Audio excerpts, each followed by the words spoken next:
Hello అండి, అందరికి భోగి శుభాకాంక్షలు అండి. ముందుగా సంక్రాంతి శుభాకాంక్షలు కూడా. పండగ ఎలా జరుపుకుంటున్నారండి? అందరూ బాగా జరుపుకుంటున్నారా? మీ కుటుంబ సభ్యులు అందరూ ఆయుర ఆరోగ్యాలతో సంతోషంగా ఉండాలని సంవత్సరం అంతా నేను దేవుణ్ణి కోరుకుంటున్నా అండి. ఈ రోజు పండగకి చికెన్ అయితే తెచ్చుకున్నామండి. నా స్టైల్ చికెన్ కర్రీ ఎలా చేయాలో చూపిస్తానండి. ఓకేనా?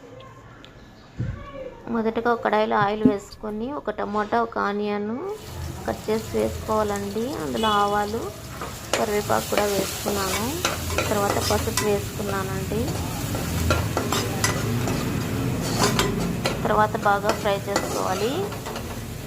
అవి బాగా ఫ్రై అవ్వాలండి. ఫ్రై అయినాక నేనైతే చికెన్ వేసుకుంటున్నాను. నీట్గా కడిగి పెట్టుకున్న చికెన్ వేసుకున్నానండి.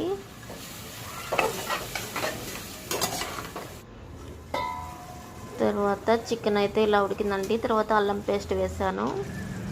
తర్వాత కారపొడి 1 స్పూను, ధనియాల పొడి 2 స్పూన్లు వేసానండి.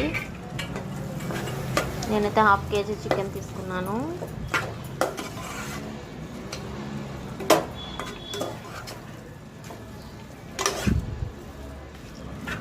వాటర్ అయితే వేయనండి నేను.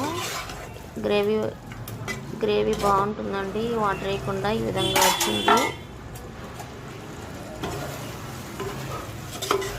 ఓకే అండి, నా వీడియో నచ్చితే ప్లీజ్ లైక్ అండ్ సబ్స్క్రైబ్ అండి. Okay, thank you, bye.